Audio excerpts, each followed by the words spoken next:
Manuel Hernández Borboya, Alejandro Almazán, Temoris Greco. Muy buenos días, queridos colegas. Hola, hola, buen día, ¿cómo están? Me quedé con el micrófono atorado. Hola, hola, buen día. Hola, buenos días, buenos días. Y nos falta Alejandro, ¿verdad? No ha llegado, ¿ya hay noticias de él? Bueno, ahorita, mientras se incorpora nuestro querido Alejandro Almazán, pues mi queridísimo Manuel Hernández Borboya, entrando en materia, pues tenemos este proceso, este debate que se empieza a dar ya en las cámaras y empiezan los cabildeos y a ver cómo se va a portar el PRI y si el PRI sí va a dar el albazo o no lo va a dar a esta reforma electoral que está presentando el presidente Andrés Manuel López Obrador. La campaña de desinformación sobre esta propuesta de reforma electoral y esta estrategia de hacer esta campaña y esta marcha para este próximo domingo. ¿Qué decir al respecto, Manuel? Sí, pues es lo curioso cómo pretenden hacer desde el bloque opositor una campaña pues basada en falsos supuestos, ¿no? O sea, este asunto de que va a desaparecer el INE, pues no es muy correcto que digamos, ¿no? Lo van a reformar, eso sí, pero se ha manejado mucho, sobre todo en redes, este asunto de que vamos a regresar al mismo esquema que estábamos en 1988, cuando el FRADE, cuando la Secretaría de Gobernación organizaba las elecciones y demás, y pues eso es una vil y rotunda mentira, o sea, así de sencillo, ¿no? Entonces, me parece pues muy deplorable que el bloque opositor esté intentando ganar adeptos para sacarlos a protestar a las calles a partir de mentiras abiertas que no se sostienen y que realmente lo que buscan es engañar ingenuos, ¿no?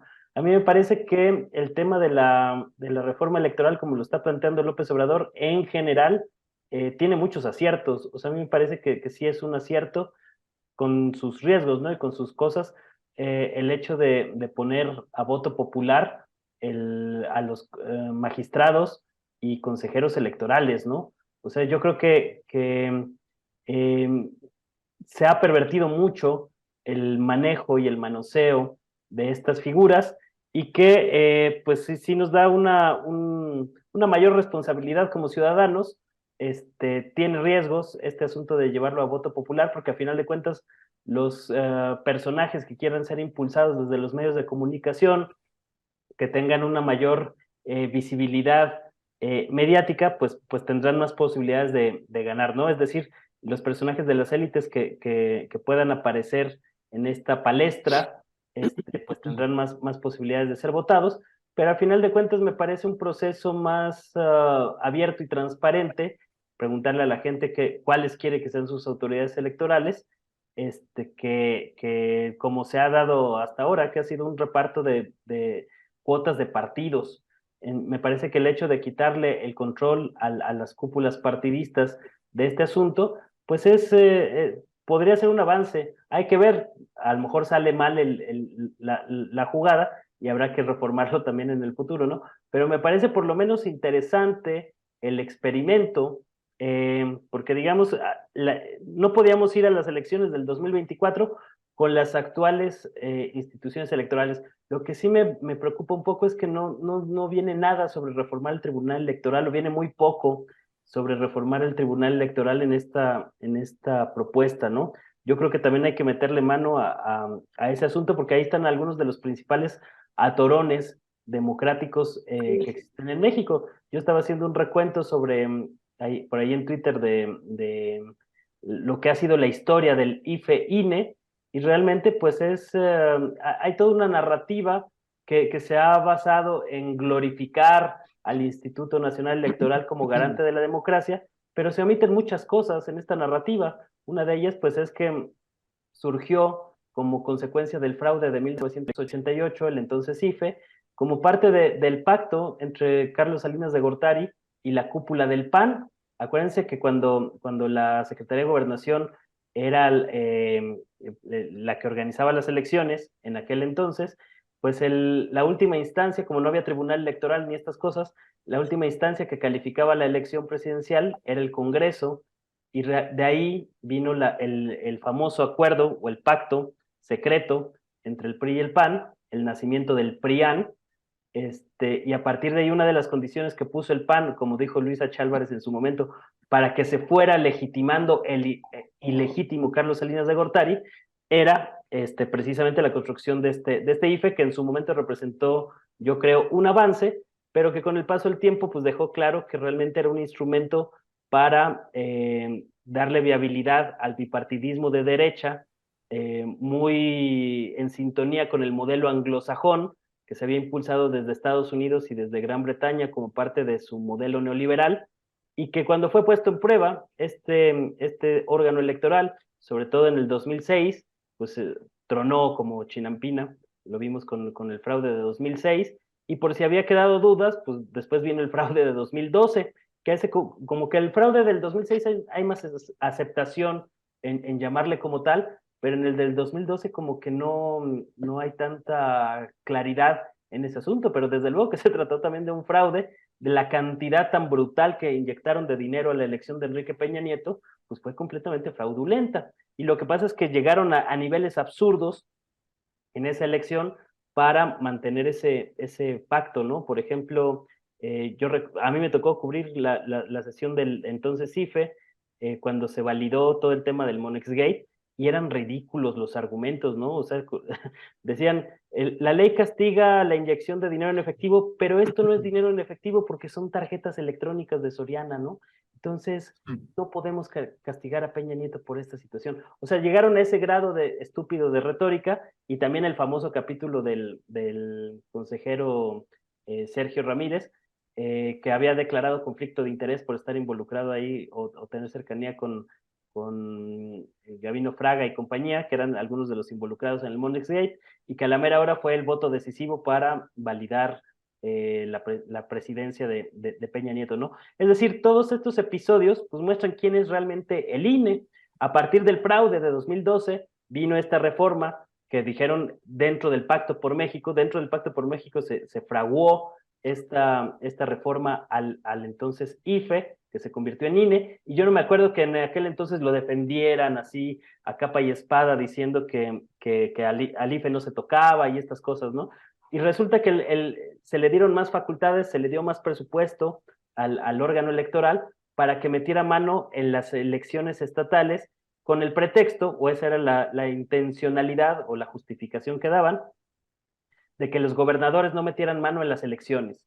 Y vimos con el paso del tiempo pues una auténtica elección de Estado en 2017 en el caso del Estado de México, donde Erubiel con la gaviota, con todo el gabinete de Peña Nieto, estuvieron entregando despensas, dinero, movilizando la estructura, y el INE no vio absolutamente nada, ¿no? Aún así, pues el PRI ganó por un muy estrecho margen de votos ante Morena, en un auténtico fraude de Estado, que se repitió en otras entidades como en Puebla, ¿no? Entonces, desde mi perspectiva, urge reformar a las autoridades electorales.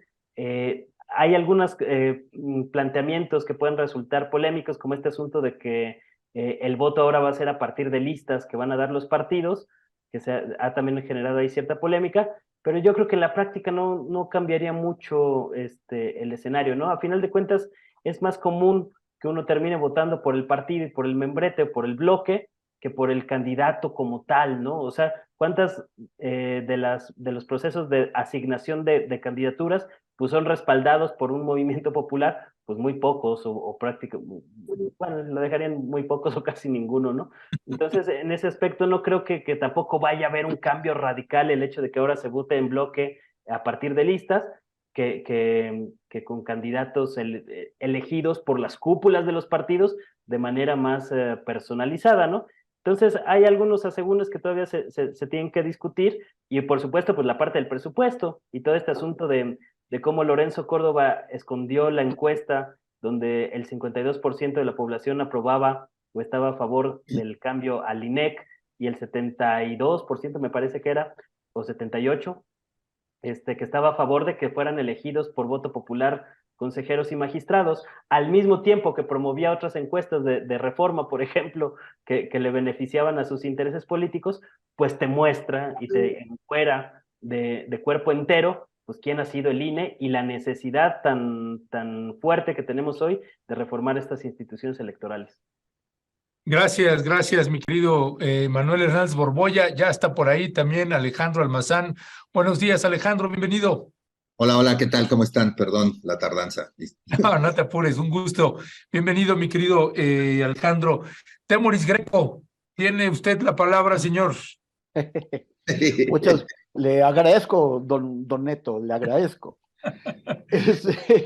Oye, bueno, ahorita que Manuel se fue a recordar los inicios, bueno, de ese pacto entre el PRI y el PAN que produjo una la primera de una larga serie de reformas electorales.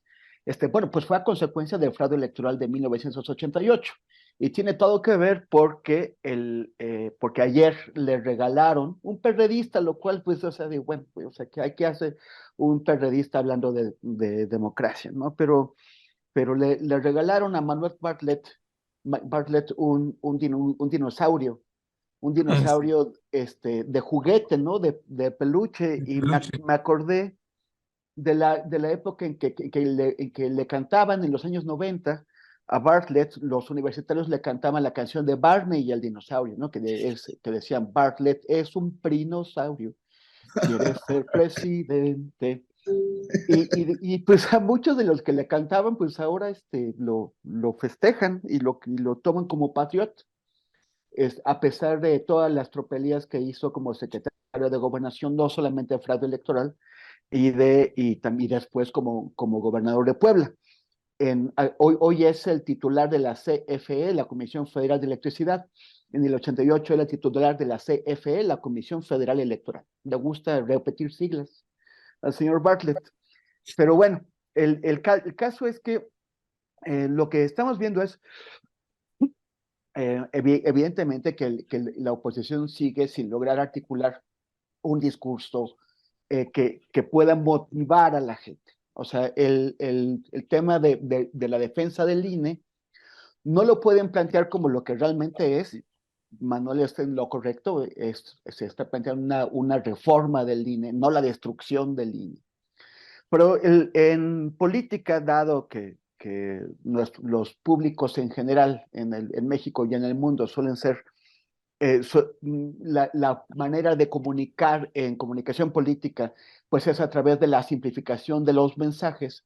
No encontraron otra manera de simplificar que recurrir al alarmismo, la alerta, ¿no? La destrucción del INE, y ahora Andrés Manuel solito va a operar las elecciones, o va a poner a Bartlett a operarlas, ¿no? Cuando pues está fuera de eso. Esta simplificación pues sí conduce efectivamente a un engaño, porque no es lo que está ocurriendo. El problema es que es un tema sumamente complejo. Estaba, por ejemplo, los dos temas que puso Manuel.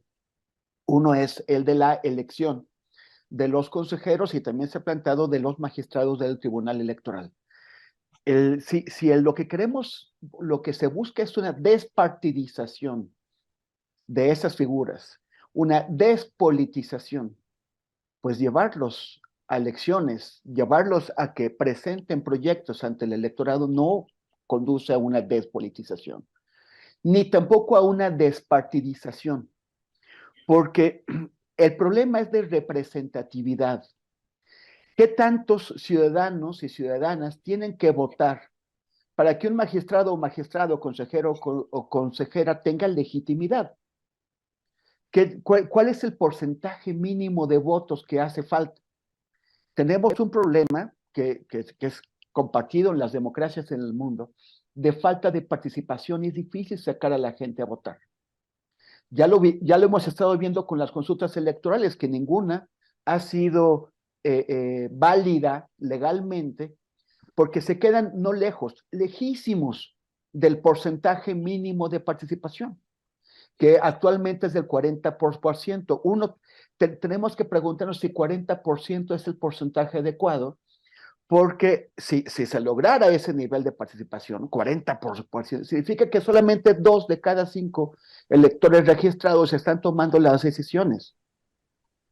Y está planteado, lo está planteando el presidente, bajar ese porcentaje a 33, y todavía sigue quedando muy lejos de lo que realmente es alcanzable, porque hemos tenido niveles de participación del 7 al 12% del padrón, que es mínimo. Entonces, ¿y cómo van a convencer los candidatos y candidatas a la gente de ir a votar? ¿Con qué propuesta? O sea, ¿cómo la van a sacar de sus casas y decirles, bueno, lo que vamos a hacer es contar bien los votos? Pues, ¿cuántos ciudadanos se van a sentir motivados a ir a hacer cola para hacer eso? La única manera es aprovechar, o sea, es utilizar las estructuras corporativas de las que solamente disponen los partidos políticos. O sea, para que un candidato, una candidata a magistrado o a consejero lograra sacar a la gente a votar, necesitaría descansar en las estructuras de los partidos políticos. Eso es hacerlos depender totalmente de ellos, de la misma forma que ya dependen de los partidos políticos. O sea, tenemos que resolver el problema de la partidización de esos cargos, pero definitivamente convertirlos en candidatos que tienen que hacer campaña, pues no es la salida. Y también el tema de las listas que se están planteando para o sea, reemplazar los plurinominales y los uninominales también por listas por estado. Por un lado, ese sistema ya existe, ya se aplica en países como por ejemplo en España, y produce una sobre-representación, o sea, un exceso de representantes de los partidos grandes y una subrepresentación de los partidos pequeños. Gran víctima de eso, históricamente, en la democracia española, es la izquierda, o sea, Izquierda Unida, Podemos, han sido siempre víctimas de esto, porque aunque tienen, por ejemplo, un 10, 17, 20% de votos a nivel de toda España, en las provincias, pues si hay 4 diputados por repartir en Murcia, y tú no obtienes un 25%, o sea, la cuarta parte para que te toque un diputado, pues entonces no te van a dar ningún diputado, aunque tengas el 20%, aunque tengas el 17%. Y otra cosa que produce es el control, es un excesivo control de las dirigencias de los partidos sobre la integración de estas listas. O sea, ya no le debes tú, por ejemplo, hay candidatos, esto no suele ocurrir, pero a veces sí pasa, que un candidato en un distrito tiene una comunicación con sus electores tan importante que son esos electores los que lo llevan a ganar la elección, y por lo tanto el candidato o ya diputado, por ejemplo, se debe a sus electores, le debe el triunfo a sus electores y no a la dirigencia del partido. Cuando son listas diseñadas desde la dirección del partido, eso significa que quien llega a ser diputado le debe todo a quien lo colocó en esa lista, que es pues el secretario general del partido en la nación o en el estado. Entonces produce un excesivo control de las dirigencias de los partidos sobre sus representantes y rompe la comunicación que debería haber entre los representantes y los representados y el pueblo. Una alternativa a esto es el sistema que existe actualmente en Brasil, en donde los partidos efectivamente proponen listas, pero son lo que se llama en teoría política listas abiertas. O sea, por ejemplo, Morena propone una lista de 5 representantes para Guerrero, pero los guerrerenses, o sea, pero no hay un orden de esas listas, no hay un número 1, número 2, número 3, número 4. Los guerrerenses pueden escoger, pueden votar directamente por alguno de los integrantes de esa lista. Entonces, los candidatos más votados en general en el estado de Guerrero, independientemente del partido, son los que finalmente quedan. Esas son las listas abiertas. Y eso le da más comunicación a los electos con los votantes y reduce el poder que tiene el partido, la dirigencia del partido, sobre los representantes. O sea, fortalece a los votantes, al electorado, y debilita a la dirigencia de los partidos. Pero bueno, esas son cosas muy complejas que se tienen que discutir largamente, y lo que parece es que cuando la oposición se tira esta historia de que están destruyendo al INE, está renunciando al debate, está renunciando a discutir cuál va a ser el contenido final de la reforma. A mí me parece que la gente y también la oposición tienen derecho a hacerlo, no tienen que ser descalificados.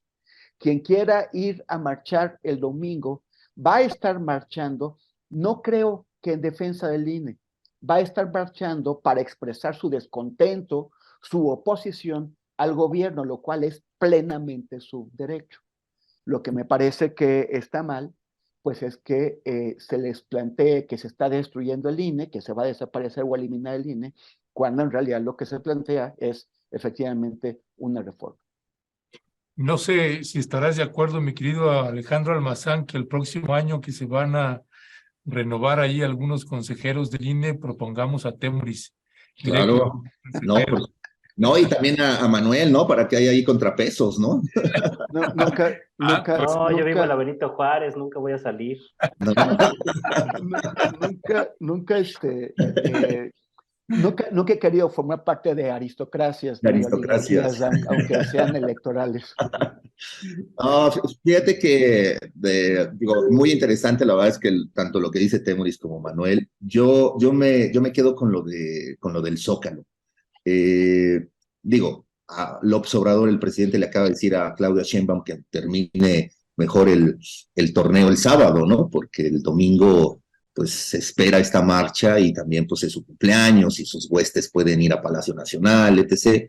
A mí lo que me llama la atención o lo que me hizo recordar, o lo que me está haciendo recordar esto es el performance de frena que hizo en el Zócalo en plena pandemia, en donde se instalaron, ¿no? Recuerden estas casas de campaña que se las llevó el viento, ¿no? Pero las que no se llevó el viento se quedaron ahí y toda la gente iba al Zócalo de una manera como a mentarles la madre, ¿no? A todos los de frena, y era ahí algo medio extraño. Entonces, en aquel momento consulté a mi antropólogo de cabecera, un guamero que se llama Carlos Dávila, y le decía, oye, ¿qué está pasando? O sea, pues cuéntame. Y yo creo que el domingo podemos ver otra vez lo mismo, ¿no? Y que es parte como del drama social, ¿no? Este drama social pues del que hablaba, ¿no? Víctor Turner, ¿no? También el antropólogo que evidentemente acuñó el término de drama social, ¿no? Me acuerdo que me explicaba Carlos que Turner, ¿no? O sea, concluyó que el drama social, si mal no me acuerdo, se origina por la polarización, ¿no? Que es irresoluble por la vía institucional, ¿no? Me acuerdo que me decía que Turner había entendido, ¿no? Que la propensión al conflicto social desde la metáfora del drama, y lo dividió en 4 momentos, ¿no? El quiebre, la crisis, el desagravio y la reintegración. Yo creo que seguimos en la crisis, ¿no? O sea, por lo que yo escucho, por lo que me ha contado Carlos, ¿no? O que trato de buscar con él algunas respuestas, creo que seguimos en esa crisis en donde está la guerra de los símbolos y la batalla por la historia. Y el Zócalo es esa, ¿no? Es esa batalla por la historia, es esa batalla de los símbolos. ¿Por qué? Pues porque el Zócalo, al final, es de López Obrador, es la plaza de López Obrador, es la plaza a la que la gente de izquierda ha ido, ¿no? Para buscar la democracia. Hoy lo que vamos a ver es a la extrema derecha y a la derecha buscando la democracia, ¿no? O sea, también apoderándose de estos símbolos. Por eso es que me llama la atención. Yo creo que todavía pues, nos falta, ¿no? Nos va a faltar el desagravio y la reintegración. Yo creo que quizá esas fases van a llegar hasta que quizás se vaya López Obrador, o hasta dentro de 2 sexenios, no lo sabemos, ¿no? O sea, toda esta crisis está muy larga, y yo creo que la derecha, pues está como bien lo dice Temoris, ¿no? Al final yo creo que la derecha está salvando su último reducto, ¿no? Que tiene, digamos, como de poder, en donde podría manipular ciertas cosas, pero está engañando a la gente. ¿no? Les está diciendo esta destrucción del INE y como lo dijeron aquí, al final la gente yo creo que lo que va a ir a hacer el domingo es a protestar en contra del López Obrador, ¿no? O sea, en contra, hay un malestar, por supuesto, para el gobierno, sobre todo de la clase media en adelante, ¿no? Como que la clase media para arriba se ha sentido como que no está apoyada por el presidente. Yo creo que la clase media tiene un grave error de memoria, porque pues López Obrador dijo primero los pobres, ¿no? Y es decir, no nos engañó y quienes de alguna manera tenemos algunos privilegios, pues bueno, pues los íbamos a perder porque pues son primero los pobres, ¿no? Entonces, creo que desde ahí hay un concepto o algo que no está bien, pero pues esa es la guerra, ¿no? Al final esa es la guerra, eso es lo que está utilizando la derecha para que pues el domingo veamos, ¿no? Veamos este drama social, veamos en qué acaba, ojalá que no termine en golpes, ojalá que a lo mejor sea simplemente un espectáculo que ahí dos, tres reportearon, porque si esto se agrava, pues bueno, pues va a empezar a encender todavía un poco más la mecha, ¿no? Es decir, podemos llegar incluso a una violencia civil, ¿no? En este tipo de dramas, ¿no? En este tipo de conflictos, de choques, donde los dos polos por fin se enfrentan y van a esta guerra de símbolos, ¿no? Entonces, bueno, pues esperemos el domingo a ver qué pasa, ya la próxima semana ya diremos, porque pues, no pasó nada y todo terminó en casitas de campaña que se las llevó el viento, ¿no? Y en unos señores que cantaron las mañanitas, ¿no? Al presidente y tan, ¿no? O sea, ojalá que en eso termine, ¿no? Pero bueno, pues hay un riesgo, ¿no? Evidentemente, de que otra vez estos polos choquen, ¿no? Y eso es lo que a mí me preocupa por ahora, ¿no? La reforma electoral me parece que tiene muchas cosas que tampoco seguimos sin entender, un día ojalá, a lo mejor podrías entrevistar a Horacio Duarte Ledesma, ¿no? Que pues, finalmente él fue que maquinó mucho esta reforma electoral junto con Pablo Gómez, como para que también nos vayan explicando qué onda, ¿no? Todo lo que hay, porque me parece que también nosotros mismos, los que estamos a favor de la reforma, tampoco le hemos entendido del todo, ¿no? Pues sí, a ver, gracias por la sugerencia y si lo conoces, pues dile que me dé la entrevista porque ya se la he pedido y nada más no me la ha dado. No, cierto. Es tu cuate, Lo cierto, Alex, se me olvidó. Y Se si me es tu olvidó, cuate, se me pues ya olvidó. estamos. Y tú que tienes cuates por toda la 4T, pues ya estamos. ¿Para qué te escribo si martes vuelvo, mi querido? Oye, Alex, pero vas a tener que escoger, o sea, entre tus cuates, porque Laida y Ricardo Sí, ya ¿no? se pelearon, ¿eh? Yo lo sé. No, pues se al puso final frío. o sea, pues, me voy a inclinar con Laida, ¿no? Por supuesto, ¿no? Pero qué locura lo de ayer, lo de Laida. Digo, la verdad es que ayer, digo, nada más entre paréntesis, creo que la guerra entre ellos está cada vez más fuerte, ¿no? Más dura. Esto de revelar las propiedades de Monreal, que Monreal se haya amparado, etc. Digo, yo creo que esto es algo que va a terminar ahí sí muy mal. El hecho de que Monreal diga, Claudia, calma tu jauría, ¿no? Es decir, Claudia Sheinbaum. No, yo creo que se lo está diciendo a López Obrador, no se lo está diciendo a Claudia Sheinbaum, sino a López Obrador, ¿no? Porque pues, al final, como yo les decía hace 8 días, ¿no? López Obrador ya salió en la mañanera, ya dijo, hey, no se peleen, él ya cumplió, pero pues obviamente ya dejó que se peleen, ¿no? Y que Monreal termine o renunciando o a ver qué hace, ¿no? O sea, es decir, yo creo que a Monreal hoy lo tienen contra la pared y pues Laida con todo el palomeo presidencial, pues ayer se aventó casi una hora y cachito, ¿no? Hablando de Monreal, o sea, fuerte, fue fuerte, yo creo que ahí vendrá un quiebre pronto. Pues ya, sí, pues ya está más que anunciado ahí ese quiebre. Y hay que ver ahí porque pues Monreal tiene también lo suyo para responder. Sí, Vamos a ver cómo responde ahí el amigo de Alejandro Almazán. Ya estaremos, ya nos estará contando. Pasando, mi querido Temoris Greco, al siguiente tema que nos ocupa. Y de hecho los junté. Poníamos Isabel Miranda de Gualas y San Juana Martínez, el poder, el abuso y la impunidad. Y son dos casos completamente distintos y en lo que se parecen es precisamente en lo que estoy señalando. El poder, el abuso y la impunidad con la que se conducen ambas. Hace 2 días, tuve una entrevista precisamente con Ricardo Rafael, mi querido Temoris Greco, por ahí también tuiteaste algo al respecto. una entrevista que, pues sí, realmente reveladora, esclarecedora por parte de Ricardo Rafael, cuando le hacía la pregunta, ¿por qué o de dónde viene el poder, un poder transeccional de Isabel Miranda de Wallace, pasando ya por Felipe Calderón, pasando por Enrique Peña Nieto y pasando por el tiempo de Andrés Manuel López Obrador? Pues la mujer intocable y muy temida, Temoris, tú lo sabrás también, Manuel, Alejandro, pero tenemos colegas periodistas que no le quieren entrar al tema porque les da miedo. Y pues eso no es un asunto menor.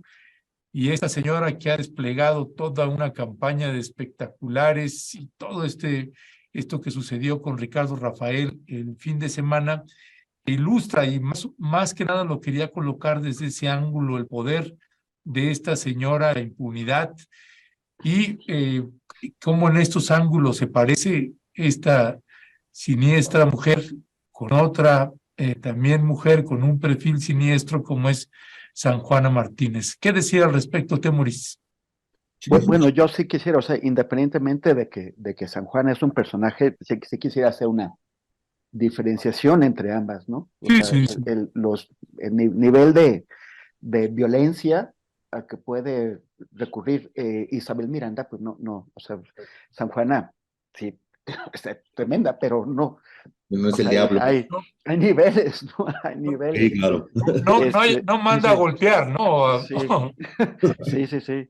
Este, bueno, pues sí, efectivamente utiliza su poder económico, sus espectaculares y todo eso, y hizo montar esta carpa en el Parque México, según investigó Ricardo Rafael, sin autorización de instituciones de la ciudad, probablemente sí con la de Sandra Cuevas, que ya sabemos que también es otro personaje tremendo, Uf, sí, sí. pero no solamente es su poder económico, o sea, son los golpeadores que emplea, o sea, en esos, yo estuve siguiendo ese día, no pude estar ahí, me hubiera gustado ir a apoyar a Ricardo, pero no tuve la oportunidad, me enteré tarde, pero estuve siguiendo las transmisiones en vivo que hizo y realmente me indignó ver cómo pone a gente que son los mismos, o sea, es que son los mismos chavos que hemos visto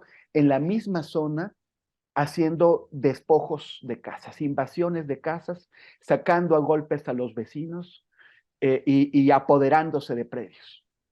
Sobre todo cuando son vecinos de mayores, de grandes. O sea, los mismos que hemos visto, casi estoy seguro de que reconocí algunas caras porque los hemos visto aquí. Y, y, y, y son que se ocultan, o sea, estaban intentando ocultar las caras, algunos lo lograron, otros no. Pero la misma actitud gandalla, abusiva, amenazadora, con la que impidieron el paso, o sea, impidieron el tránsito, no solamente de las personas con las que venía Ricardo, que también eran mayores, sino también de la gente que venía en su coche, interrumpieron el tránsito, y con la complicidad de una policía que no quería hacer nada, que no quería, que era evidente y que ponía pretextos para supuestamente ver qué es lo que querían unos y qué es lo que querían otros. Y de esa forma estuvieron pues interrumpiendo el tráfico en Michoacán, en Nuevo León y después en el parque y pero no solamente eso es lo que hace, o sea, esa señora ha tenido a personas en la cárcel por mucho tiempo, ha utilizado a fuerzas de seguridad, a fuerzas del Estado mexicano para agredir, para atacar, para torturar. Y lo que estamos viendo ahora es la acusación que está presentando Ricardo de que el ejército está utilizando recursos del Estado mexicano de manera ilegal para espiarlo y entregarle esta información a Isabel Miranda. Y uno realmente se pregunta, bueno, ¿cuál es el motivo de la impunidad que tenía con Calderón, con Felipe Calderón y con García Luna, el porqué de la impunidad de la que gozaba con Peña Nieto y por qué 4 años ya en este gobierno sigue gozando de impunidad para hacer lo que sea, porque lo que va a discutir la Corte ahora es la probable liberación de algunas de las personas que están en la cárcel por las fabricaciones que ha hecho esa señora, personas a quienes esa señora les ha destrozado la vida. Pero no se está discutiendo un proceso judicial contra ella, contra la causante de todo esto, contra la destrozadora de vidas.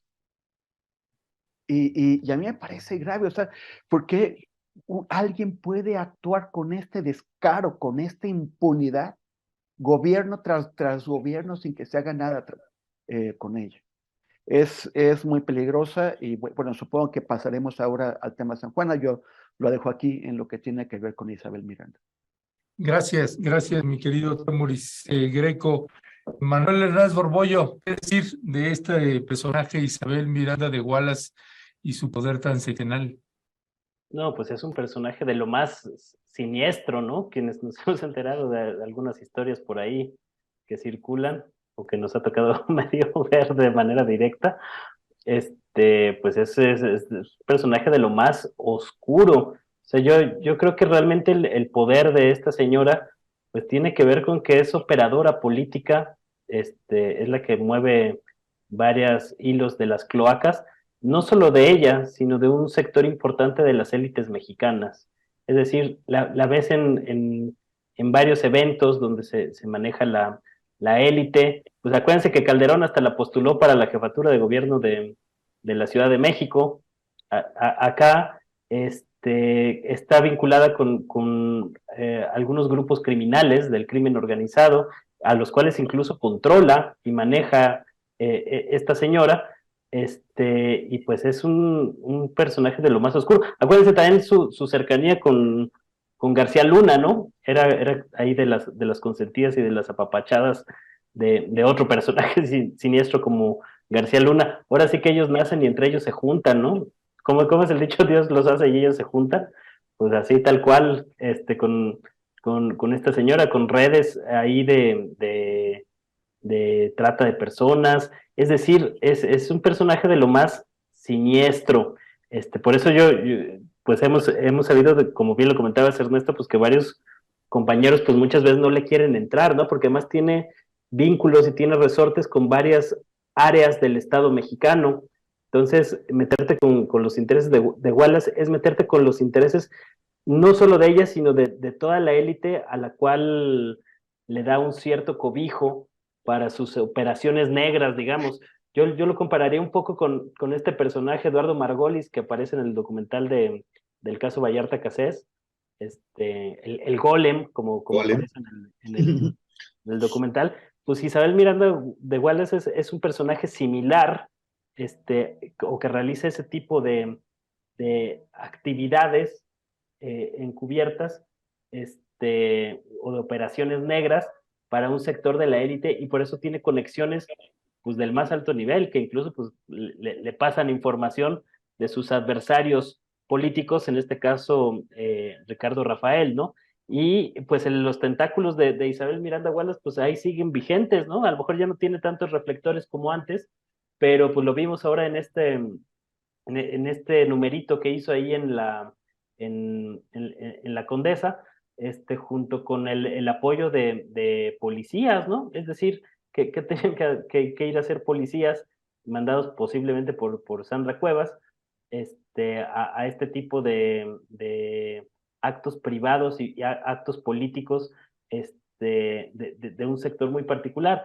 Entonces, eso muestra pues el poder que sigue teniendo esta señora, en varios ámbitos de la vida pública, y me parece muy preocupante que hasta el día de hoy, con todo y el cambio de régimen y demás, siga gozando de esos privilegios cuando son algunos de los personajes que se tendrían que acotar su margen de maniobra, ¿no? Entonces, pues ahí la vemos todavía dando señales.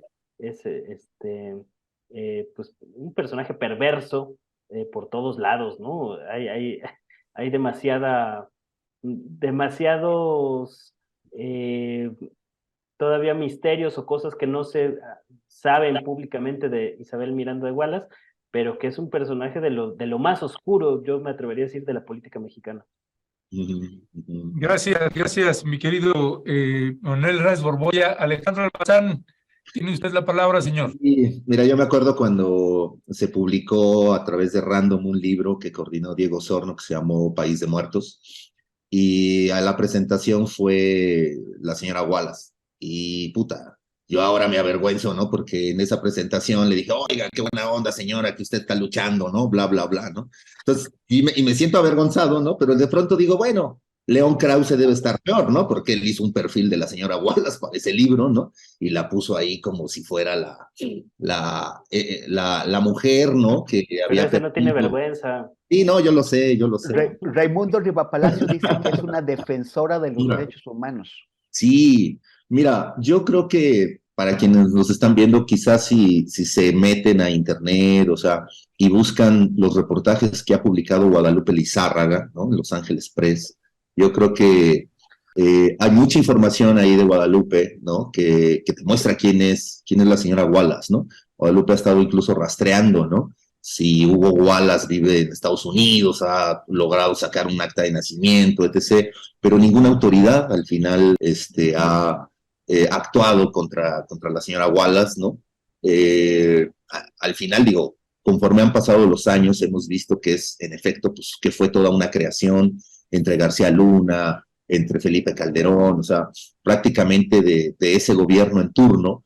Sí, yo me acuerdo muy bien que quisieron hacerla candidata, o no sé si sí fue candidata al gobierno del DF, ¿no? Fue candidata del PAN, claro. El PAN, claro, o sea, sí fue candidata, ¿no? O sea, es decir, era como esta mujer, o sea, como tratan de hacer como un símbolo de una mujer que evidentemente es una víctima, ¿no? Y que termina siendo como una heroína ante la sociedad, ¿no? Y yo creo que eso fue lo que intentaron hacernos creer los panistas, ¿no? Evidentemente no es esa la mujer que nos dijeron.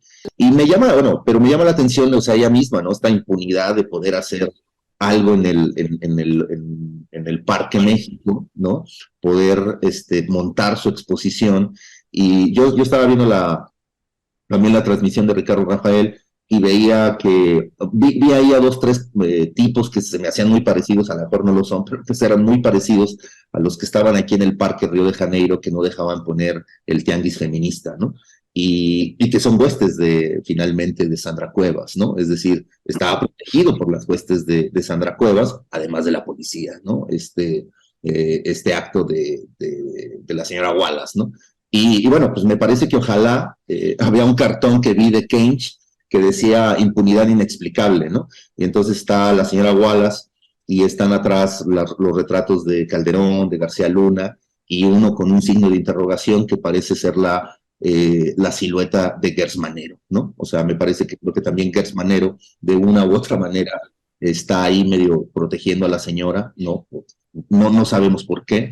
Parece, como bien dice Manuel, a lo mejor tiene que ver con esta, o lo dijo Temoris, esta relación que tiene la señora Wallace con las élites, ¿no? Con la élite prácticamente empresarial del poder económico, y ese poder económico al final es quien la está también como protegiendo, ¿no? Y creo que por eso no vemos esta parte en donde pues ella empiece a ser investigada, ¿no? Sobre Ricardo Rafael me parece que, digo, él quiso hacer su trabajo, pero también, pues no, pues también la cagó, ¿no? Es decir, o sea, si estás viendo que están ahí todas esas huestes, pues te retiras, ¿no? Al final yo creo que una de las cosas que también debemos de tener nosotros como periodistas es pues, medir los peligros, y creo que ahí estaba evidentemente el peligro, ¿no? Estaba ahí, terminó exponiéndose, ¿no? Y bueno, pues terrible lo que le haya pasado, no tendría por qué haberle pasado eso, por supuesto, pero pues ahí estaba, es decir, estaban estas huestes encendidas, y a veces uno como reportero, pues no sé, a lo mejor somos no sé, bueno, yo sí he sido imprudente a veces, y bueno, pues ahí están las consecuencias, ¿no? Y a veces yo creo que esto puede ser, ¿no? A lo mejor está bien, digo, está en tu derecho, yo creo que no tenía que haber sido tan o sea, no tenía que haberse metido tanto, ¿no? Con que lo denuncie, pues hasta ahí queda, porque para nosotros es como lo que hizo un reportero en la UNAM, ¿no? Que fue a provocar a los vendedores de la UNAM y lo terminaron madreando, y uno dice, bueno, pues es que también lo fuiste a provocar, cabrón, ¿no? Entonces, Oye, Alex, sí, yo creo que tú y yo no podemos hablar mucho de prudencia. En ese- no, yo sé, no, yo lo sé, ¿no? Así, pero ya nada más quiero puntualizar algo, lo que dijo, o sea, en la entrevista que le hizo Ernesto, Ajá, Ricardo dice que se lastimó el pie el pie. al correr, o sea, digo, o sea, ya, o sea, que, no lo atribuye a Y ellos. no a que Él, le golpearon, sino que él se lastimó, claro. así es, a que él Ujú. se lastimó. Y a mí me parece que logró poner en evidencia este comportamiento No, sí, por supuesto. de esta gente sin tampoco, o sea, sí como presionó un poco, pero tampoco tanto. O sea, a mí me parece que sí estuvo mesurado. No, yo no, a mí no, ¿eh? O sea, en un momento sí dije, Puta, eso caliente.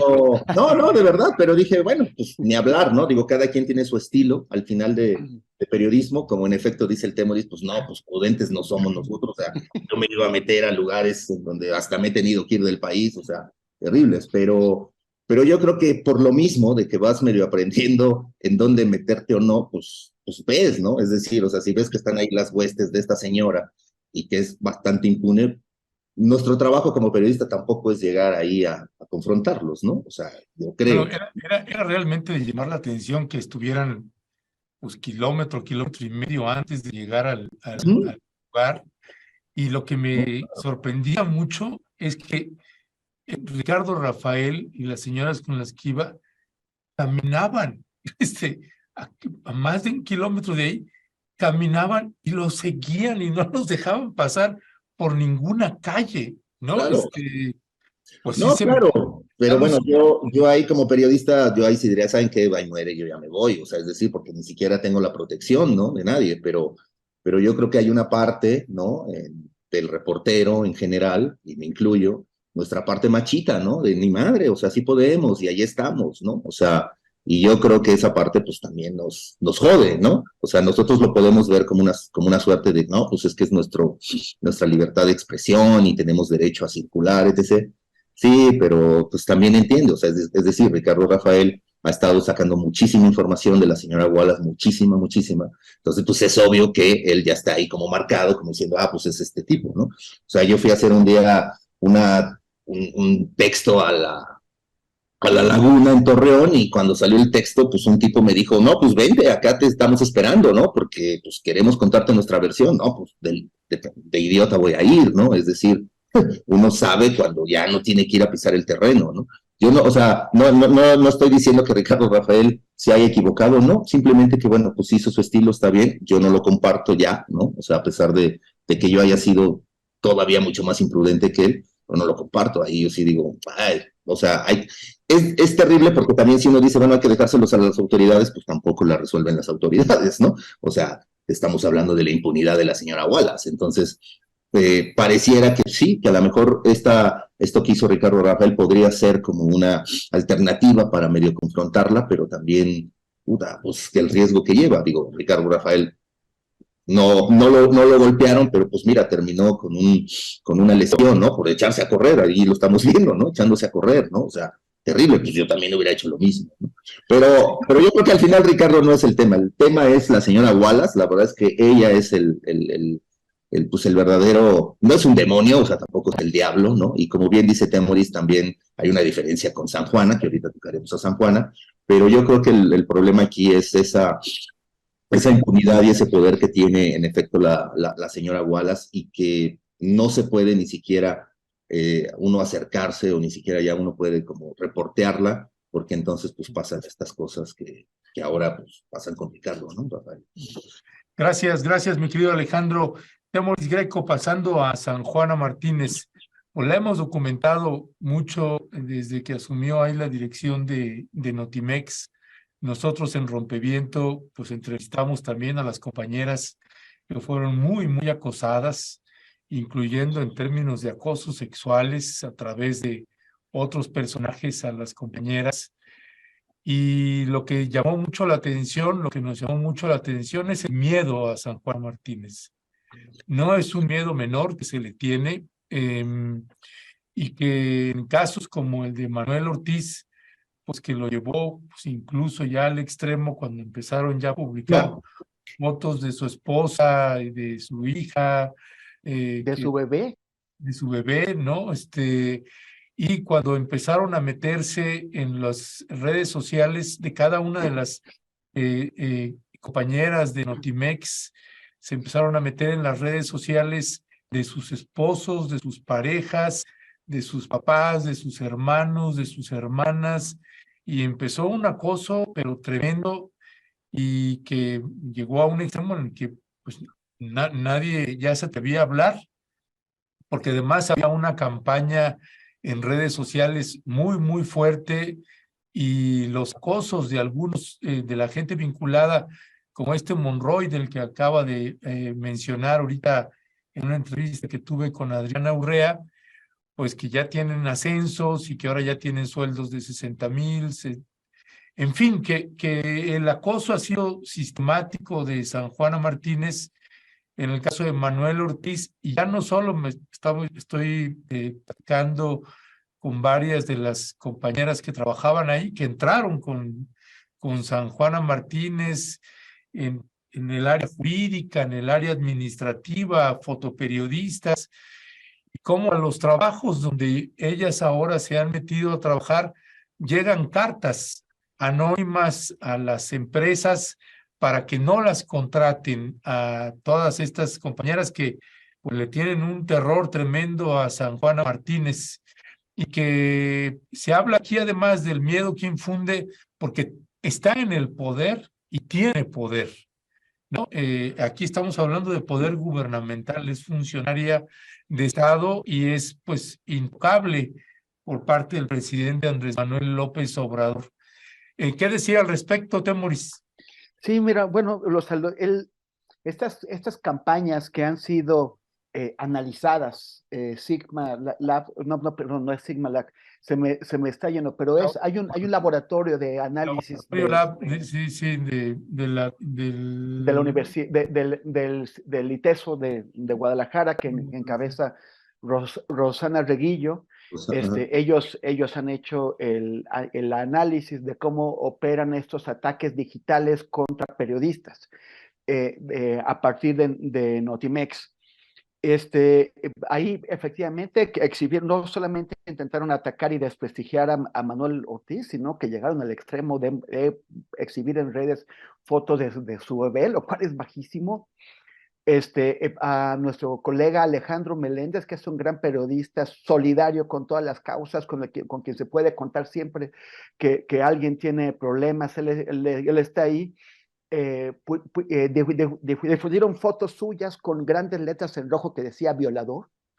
O sea, han hecho casos. Hay que decir que el principal objetivo, ya histórico, de los odios de San Juana Martínez son las mujeres, son principalmente mujeres, como Lidia Cacho, como Luisa María Alcalde, la secretaria del Trabajo, como Olga Sánchez Cordero, como Carmen Aristegui, siempre suele pegarles a la... Claudia Sheinbaum.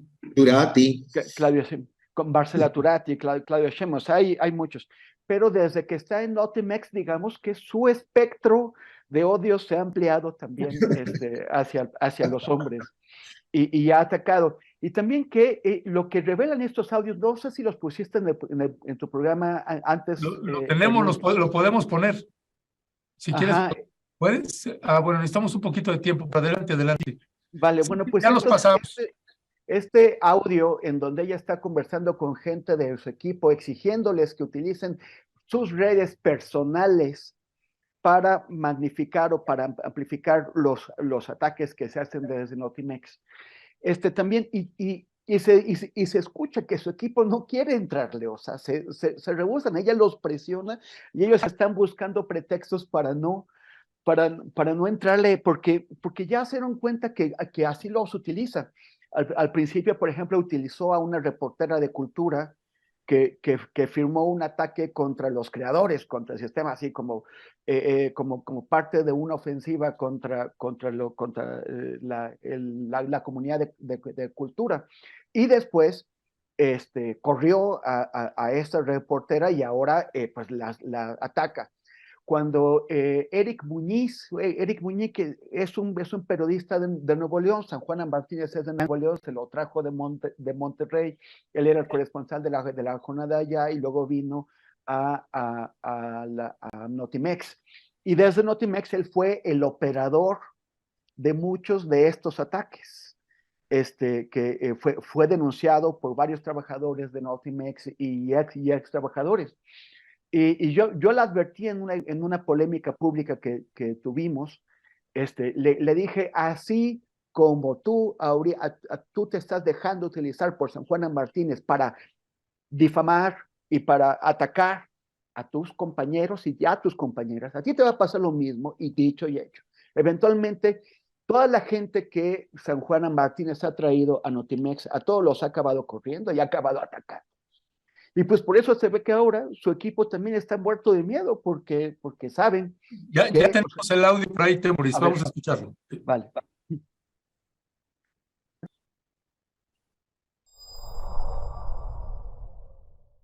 Si no tenemos nada que ofrecer, algunos de ustedes, digo, yo no creo que alguno de ustedes no tenga nada que ofrecer.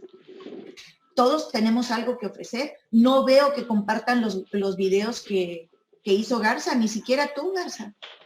¿Para qué los hacemos?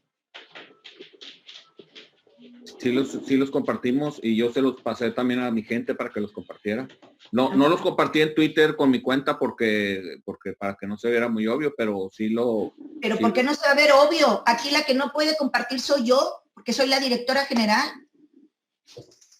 Nunca lo entendieron. Yo no debo de interferir en cosas sindicales. Para hacer estrategias, dejen de ser espectadores. Ya se los dije. Esto va con ustedes, no nada más conmigo, ni con Agustín o con Salas, que hace nos ayuda con los boletines. Va con todos. Todos arrimen el hombro, tengan ideas, propongan, ofrezcan su apoyo de una manera u otra, participando en las redes sociales, haciendo boletines, consiguiendo que colegas de otros medios de comunicación nos publiquen, consiguiendo apoyos de un lado u otro, en la tele, en la radio, en la prensa. No pueden seguir de espectadores, compañeros. Por favor, se lo ruego. Esto nos va a llevar la fregada. Aquí necesitamos de todos. De todos. Entonces, ¿cómo le hacemos ahora para hacer pancartas si no están ahí?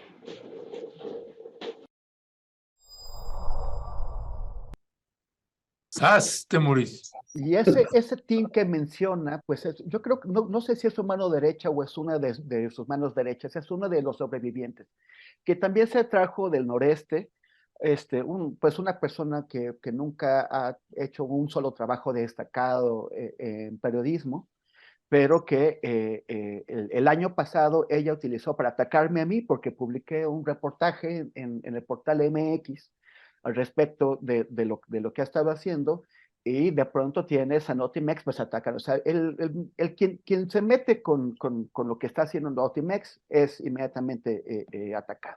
Entonces este tipo mediocre lanzó un ataque con el apoyo de sus redes. Y también eso de que busquen otros medios de... O sea, hay que decir que si uno se informa sobre lo que está pasando en Notimex, sobre el conflicto en Notimex, a través del diario La Jornada, pues no se va a enterar de nada, porque el diario La Jornada presenta en sus páginas exclusivamente la versión de San Juana, y se dedica también a desprestigiar a la gente que ha salido de Notimex y a la que San Juan ataca. Y en este caso, un columnista que se apellida Vega, Carlos Fernández Vega. ¿Cómo? Carlos Fernández Vega. Ajá. Este columnista prestó su columna para poner, muy raro, ¿no? Porque, o sea, es que arrojan la piedra y esconden la mano. Pero además él mismo hace eso, o sea, como que tampoco quiere realmente. Entonces pone así como dudas de la lectoría. O sea, pone un parrafote entrecomillado, que justifica como dudas de la lectoría. ¿Quién es la lectoría? ¿Por qué lo reproduce él? ¿Por qué le parece importante? ¿Por qué le da todo eso? En donde atacan, o sea, con el objetivo de atacar a Manuel Ortiz, que como comentamos hace un rato, ya habían exhibido fotos de su bebé en redes sociales. Manuel Ortiz está trabajando con esta organización que mencionabas hace un rato, Global Exchange, que Global Exchange es una organización que se opone a las políticas del gobierno de los Estados Unidos en diversos países. Tú mencionaste hace un momento el caso de Cuba. Global Exchange se opone al gobierno de Cuba, pero en este texto del cual se hace cargo, o sea, después ante la respuesta de Global Exchange, o sea, en este párrafo que publica Vega, dice que Global Exchange está financiada por el Departamento de Estado de Estados Unidos.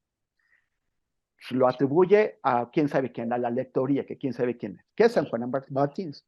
Cuando Global Exchange le dice que ellos nunca han recibido ni recibirán un peso del gobierno de Estados Unidos, Vega se hace cargo del contenido de ese párrafo y dice, bueno, entonces que demuestren que no, cuando quien tiene que demostrar es él. O sea, la carga si tú acusas, dices, que paga el gobierno de Estados Unidos, pues tú demuéstralo, no le digas ahora demuestra que no. Entonces, es una forma cobarde de Vega y cobarde de San Juana de hacerse parte de estas campañas. Que quede, o sea, queda muy claro para todo el mundo y por eso le tienen miedo a San Juana. Quien emite una crítica no va a enfrentar una respuesta coherente, civilizada, democrática, en términos de libertad de expresión, por parte de San Juan Martínez. Va a enfrentar guerra sucia, va a enfrentar ataques o arteros hechos desde la oscuridad con la complicidad de personitas como este señor Vega. Yeah. Gracias, Temoris. Manuel Hernández Borbolla, ¿qué decir al respecto? Pues yo no conozco mucho de San Juana Martínez ni de sus mañas, así que yo me haya metido mucho al tema, pero lo que sí me parece deplorable, pues es en lo que acabó Notimex, ¿no? O sea, con la anuencia de López Obrador, porque yo no he visto el más mínimo interés por resolver ese conflicto laboral. O sea, yo creo que hasta López Obrador, pues como que está hasta cierto punto complacido de que haya desaparecido Notimex, cuando le funcionaría muy bien, pues como instrumento de información, tener una agencia del Estado mexicano para poder comunicar y transmitir algunos información importante, por ejemplo, ahora con la reforma electoral o este tipo de cosas, ¿no? Entonces, en lugar de utilizar esa estructura que ya estaba del Estado mexicano, pues todo se ha ido en grillas de estas, ¿no? Bastante, pues bajas, diría yo, y que no salimos de ahí, ni se ve que haya intenciones del gobierno de López Obrador por resolver el problema. En algún momento la Secretaría del Trabajo pues estaba ahí como siguiendo el asunto, pero pues ya como que soltaron el tema, como que nadie se quiere hacer responsable de el desastre de Notimex, pero pues van 4 años pues parados y no se ve para cuándo, pues, a ver si no se termina convirtiendo en una especie de mexicana de aviación, que no va a pasar absolutamente nada con eso y se va a extender el conflicto laboral durante pues incluso décadas, ¿no? Entonces me parece preocupante que esté funcionando así una parte del Estado mexicano y sobre todo que mal que bien pues siga recibiendo algo de recursos, ¿no? Para operar estas grillas, porque realmente pues información como tal no se está difundiendo, sino que son pues puras grillas de estas, ¿no? Y se me hace pues lamentable y patético en lo que acabó Notimex. Yeah. Gracias Manuel. Alejandro Almazán, también, ¿qué decir al respecto? Mira, yo creo que, bueno, el otro día platicaba ahí con alguien, me dice, mira, pues finalmente San Juana es una persona a la que puso el presidente, había corrupción evidentemente en Notimex, había como que sanearla, pero el problema es que pues San Juana, pues ahora sí que se extralimitó, ¿no? Es decir, no ella no es administradora, entonces no entiende tampoco procesos de administración. Eso ha complicado mucho. El que haya traído también a mucha de su gente para empezar pues, unas guerras sucias ahí contra ciertos personajes, pues tampoco le ayudó. Creo que López Obrador, al igual que la otra, hay una funcionaria en el ISSSTE que se llama Almendra Ortiz, que la acaban ayer, la función pública dijo, la vamos a investigar porque no saben procesos de administración, o sea, se equivocan, o sea, es decir, no porque a lo mejor sean corruptas, sino simplemente porque no saben los procesos de administración, cómo se tienen que hacer, ¿no? Licitaciones, etc., y pues ahí termina equivocándose la gente que te está poniendo López Obrador, porque Almendra Ortiz pues también la puso López Obrador, y pues ahora con qué cara dice López Obrador, ay, la voy a quitar, porque pues, al final es su pieza. Y yo creo que lo mismo le está pasando con San Juana, que con San Juana, como también es su pieza, y López Obrador no quiere asumir como esta responsabilidad de que, puta, pues yo fui quien lo puso, pues la deja ahí a ver si logra hacer algo, pero yo sí creo que como algo que es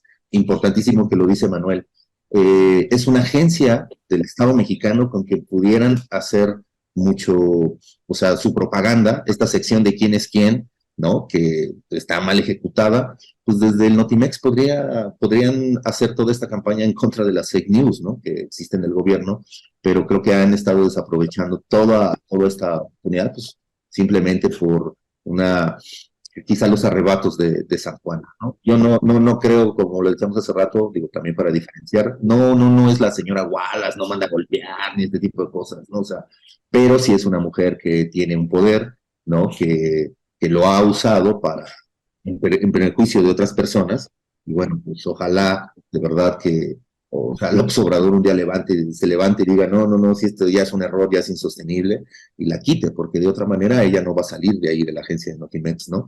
Entonces, pues creo que está viviendo un momento difícil, San Juana, en donde, bueno, pues tiene que mostrar algunos resultados, lo escuchamos en su audio, pero yo creo que cada vez está más arrinconada, cada vez tiene menos aliados, menos herramientas para poder hacer frente, y bueno, de verdad, ojalá que un día López Obrador diga hasta aquí en San Juan. Ya, pues gracias, Alejandro. Verás que por la audiencia y todos, cada quien escucha lo que quiere o lo que puede, no sé cómo decirlo. Dicen, ¿cómo es posible que Alejandro Almazán ahora esté defendiendo a San Juana? O Manuel Borboya le tiene miedo a San Juana. No defiendo a San Juana, por supuesto, no, simplemente creo que no es el diablo, ¿no? Digo, o sea, nadie es bueno ni nadie es malo completamente, ¿no? O sea, más bien yo creo que hay que ver los grises que tiene San Juana, que son muchos, ¿no? Y criticarlo desde ahí, porque sí, la verdad es que me parece que es una funcionaria que está haciendo mucho daño ahí, en donde ella está. Pues sí, y bueno, grises negros ahí, porque qué oscuridad tremenda, y particularmente cuando uno tiene los testimonios directos de las víctimas, pues cambia la perspectiva del nivel de los acosos que pueden recibir pues cada persona, como cuando va uno a campo y pues levanta los testimonios directamente de los afectados, pues la dimensión a veces es distinta. Manuel Hernández Borboya, Temoris Greco, Alejandro Almazán, siempre un escandaloso placer, queridos colegas, les mando un fuerte abrazo, gracias. Abrazo, hasta la próxima. Gracias, Nos vemos, amor y paz. Igual. Cuídense, chao. Gracias.